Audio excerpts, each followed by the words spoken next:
Welcome to the deep dive. Today, we are strapping in for, well, what is probably one of the most stressful professional tightrope walks a doctor ever faces. It really Well, is. we're talking about balancing patient confidentiality against the serious risk of harm to others. Mm. Our mission today is to give you a shortcut, really, to understanding the precise rules laid out by the General Medical Council, the GMC, on disclosing information about serious communicable diseases. And this isn't just about exams, is it? This is real-world stuff.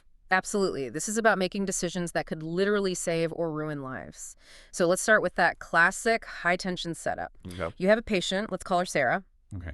She's just been diagnosed with a serious communicable disease, maybe HIV. She refuses flat out to tell her long-term partner. She says it's too traumatic. Right. But that partner is now at serious, immediate risk. We know we have a duty to protect the public. So the question is, do you breach Sarah's confidentiality right there and then? Do you call the partner? What does the GMC actually demand you do? That scenario, it just defines the entire dilemma, doesn't it? It's where core medical ethics, championing trust and autonomy clashes violently with the public health mandate. It feels like an impossible choice. It does. And it's fascinating because this whole tightrope we're talking about was basically forged in the HIV crisis decades ago. The profession realized that if patients feared disclosure, they just wouldn't get tested. They go underground. Exactly, driving infection rates up. So when we talk about STDs, HIV, TB, hepatitis B, and C, we're dealing with conditions where public trust is almost as important as preventing a specific harm. Okay, so let's unpack that. Given that tension, what is the single foundational principle the GMC wants us to remember? If you forget everything else, what's the core truth here? Right. The core truth is that confidentiality is absolutely central to patient trust. It must be respected. It can only be overridden when the public interest, and that means the proven risk of death or serious harm to someone, outweighs everything else. That sounds simple, but I feel like it's loaded. If confidentiality is so important, why not just say public safety always wins? Why this complicated balancing act? Because if we're just seen as automatic reporters, people will hide their symptoms. They won't come to us. Our ability to diagnose, to track diseases, it just plummets. We need people to trust us enough to come forward. So breaching confidentiality when you shouldn't, it actually harms public health in the long run. It does. It fundamentally harms that relationship. And for anyone listening who's facing situational judgment tests, you have to get this. You're not just tested on the final decision. You tested on the process. That's it. You're tested on how you got there. Jumping straight to disclosure without taking the proper steps, that's a fail. Yeah. But so is doing nothing when someone's at serious risk. Both extremes are wrong. Absolutely. The safest doctor always shows they're working. They demonstrate they've exhausted every other option before breaking that trust. Okay, so in our scenario with Sarah, she's refused consent. What happens now? Now you move to the next critical stage. You have to apply the GMC's public interest justification test. This is the objective step that dictates, everything that comes next. This is where it gets really interesting for me. How do you make that decision objectively? What are the factors? So you have to systematically go through 6 factors. I like to think of it as walking the confidentiality tightrope. Before you take a step, before you disclose, you have to check your balance by weighing these 6 points. Okay, what's the first one? First, you think about the potential harm and distress to your patient, to Sarah. If you break her trust, will she just disengage from treatment completely? Second, what's the harm to the general trust in doctors? If word gets out that we disclose easily, the whole system fractures. So those first 2 are about protecting the system and the patient, but then it pivots to safety, doesn't it? Exactly. Third, and this is the big one, what's the potential harm to others if you do not disclose? Is the risk of death or serious harm real, and is it imminent? Fourth, what are the potential benefits of disclosing? In this case, well, preventing the partner's infection. Okay. Fifth, you consider the nature of the information and Sarah's views, even as you're preparing to override them. And sixth, and this is often the decider in exams, is the minimum intrusion principle. Explain that. It's about asking, can I achieve the same goal, stopping the harm, without breaching privacy? Or if I have to breach it, can I disclose only the absolute bare minimum of information needed? You only open the door just wide enough.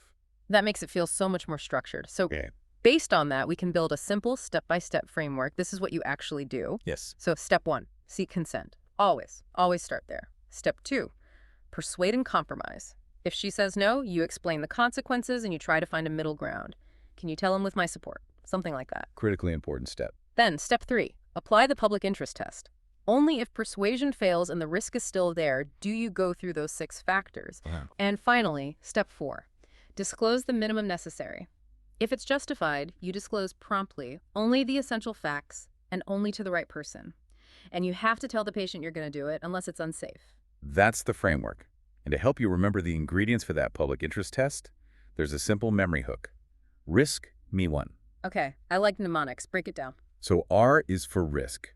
The risk of death or serious harm has to be paramount. I is for intrusion, which must be the minimum necessary. S is for safeguarding child protection always escalates the situation. That makes sense. K is for knowledge. You have to ensure the disclosure is to an appropriate authority, not just a random person. And M is for must. You must be prepared to justify your decision using those 6 factors. That's really helpful. Risk min. I'm imagining a set of scales with risk of harm on one side and patient trust on the other. That's the perfect visual, and the harm side has to be significantly heavier before you can tip the scales and disclose. Let's test this framework then. What are some of the classic scenarios the GMC highlights, the ones that always come up? Okay, let's start with pattern 1. The direct care team refusal. The patient is on your ward, they have an infection, and they refuse to let you tell the other nurses and junior doctors. Okay, now hold on.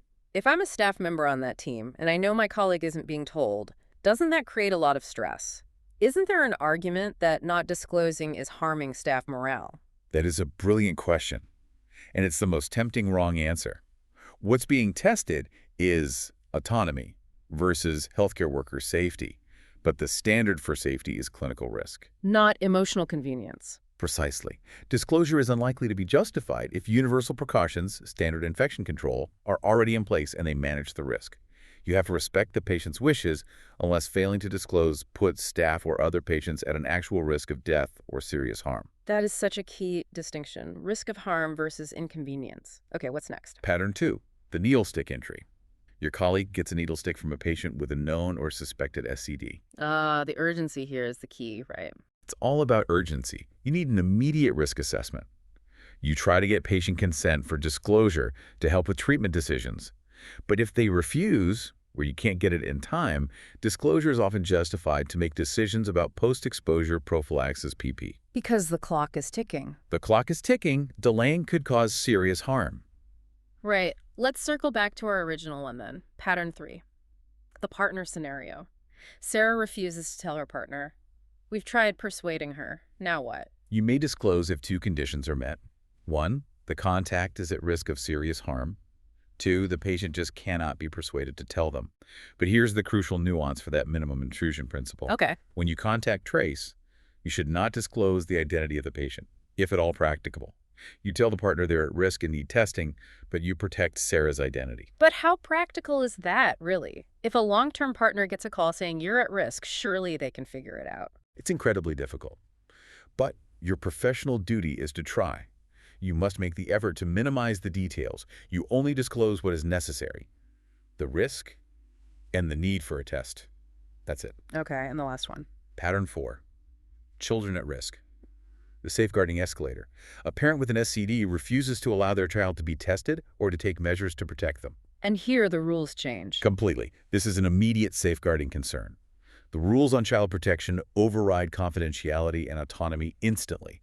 You don't hesitate. You escalate to the safeguarding team. The risk of serious harm to a child is the ultimate trump card. Okay, so now for the pitfalls. SJTs love to set traps. What are the common ones here? The first trap is immediate, full disclosure to the wrong person. Uh-huh. Telling the hospital CEO or even worse, the media.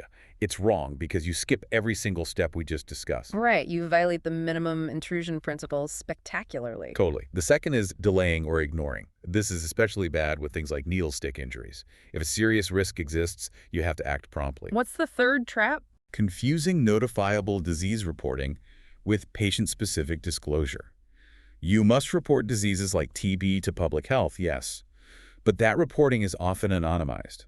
It does not automatically give you the right to tell a patient's partner or family.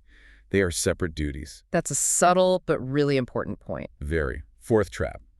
Disclosing to the direct care team when it's not essential. We've covered this. If universal precautions are enough, Breaching confidentiality just for staff convenience will score very poorly. And the fifth. Failing to pull the safeguarding trigger. Any scenario with a child or vulnerable adult at risk demands immediate, mandatory escalation. Doing anything else is a critical failure. Got it. Okay, let's nail this down. Rapid fire round. I'll give you a scenario, you give me the rule. Let's do it. A patient refuses disclosure, but a court order demands it. You must disclose. The law dictates the action. A parent with an SED refuses to get their child tested. Treat it as a safeguarding concern. Escalate immediately. A patient won't tell their partner who is at serious risk. You've tried persuasion and it failed. Disclose minimum information to the contact, protecting the patient's identity if you can. A patient dies, and an SCD contributed to their death. You record the disease on the death certificate.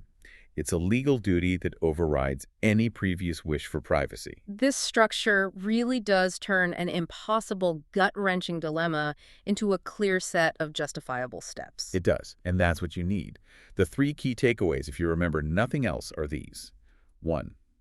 Confidentiality stands unless there's a risk of death or serious harm. 2. Always seek consent, try to compromise, and then apply the public interest test before you ever disclose. And 3. In all cases, disclose the minimum necessary information and be ready to justify your actions. Perfect. So, to close, let's think about the mirror image of this dilemma, which the GMC also talks about.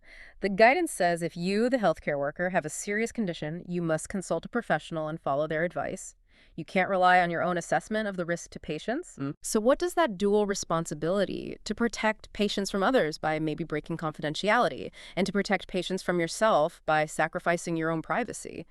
What does that mean for your professional identity going forward? It's this constant commitment, isn't it, to place patient safety above your own personal comfort? It is. It's the heart of the profession. Remembering these structures turns complex dilemmas into clear, high-scoring actions. You've got this.